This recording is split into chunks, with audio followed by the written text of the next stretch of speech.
Bizonyságtételeink általában arról szólnak, hogy Isten milyen kegyelmes volt hozzánk egy adott élethelyzetben, hiszen meghallgatott, megsegített bennünket, vagy megadta azt, amit régóta vártunk. Nem nagyon szeretek, de szívesen felkelnék hajnalban, hogy friss lángos süssek a gyermekemnek, mire felébred. Megfújnám a forró tejáját, figyelnék arra, eleget igyon, ha kánikula van. Nem vinném ki a tűző napra, nem hagynám őt egyedül. Kimosnám, kivasalnám a ruhácskáit, szépen elrendezném a szekrénykéjében. Rajzolnék neki madarakat, pillangókat, ha akarná, még kis autókat is. Elmesélném neki a kedvenc meséit, akár többször is.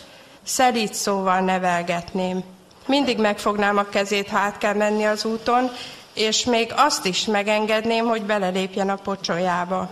Kimehetne játszani akkor is, ha esik az eső, és nem morgolódnék, ha sáros cipőcskéjét kellene letakarítanom. Úgy szeretném, ha hozzám bújna és érezném a baba illatát.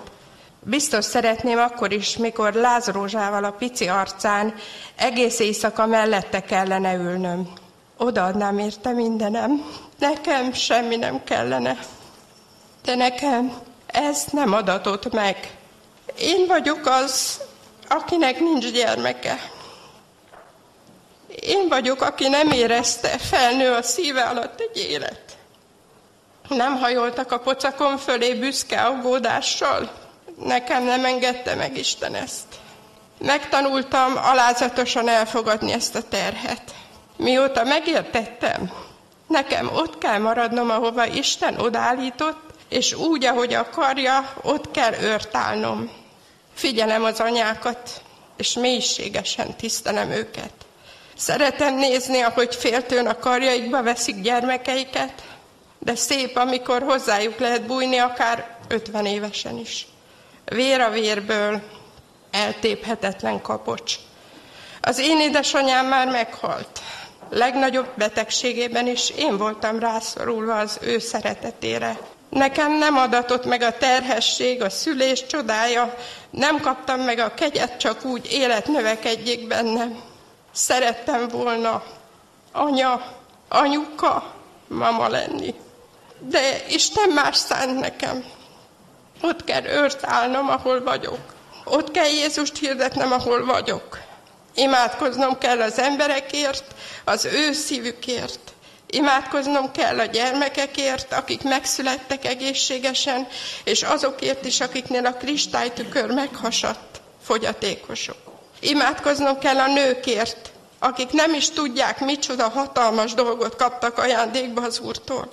Imádkoznom kell az édesapákért, akik ugyanolyan féltő szeretettel vigyázzák gyermekeiket, mint az anyák. Csak nem mindig engedik meg nekik. Az ő álmaikat is ellopják sokszor, és az ő szívükre senki nem kíváncsi. Az anyaság ajándéka nekem nem adatott meg, de az én kezemben is van lázmérő. A mindennapjaimat egy kispesti óvodába töltöm óvodás gyerekek között. A munkám ez, de Isten megajándékozott egy olyan feladattal is, amely arról szól, hogy a gyerekeknek beszélhetek, gyerekeket taníthatok arról, aki engem is megmentett, aki engem is szeretett, és most is szeret. Jézus Krisztusról. Ő változtatta meg az én életemet. Ő adott sok csillogó szemű, maszatos arcú, babaillatú gyereket. Ő az, aki mindent pótolt, aki megvigasztalt, aki elvette a szégyenemet. Szerettem volna, mindig nagyon vágytam arra, hogy gyerekem legyen. Ő úgy döntött, nem így lesz. Hogy miért? Nem tudom. Nem tudom miért, de azt tudom, hogy szeret. Azt is tudom, én is szeretek. Mégpedig olyan szeretettel, ami nem tőlem származik. Belőlem ilyen nem tud fakadni. Semmire nem lennék képes nélküle. Főleg nem arra, hogy megbocsássam, hogy nekem nem sikerült. Nem lennék képes egy maszatos arcot megtörölni, egy éhes szájat megetetni, egy lógó náthás orrot megtörölni, és 100-szor is elmondani, mit, miért nem szabad megtenni. Nem lennék képes 20-szor megbocsátani, és ki tudja hányadszor átölelni és megvigasztalni.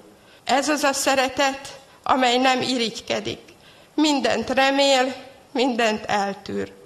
Az anyaság ajándéka nekem nem adatott meg, de hiszem, hogy a fiúság ajándéka az enyém.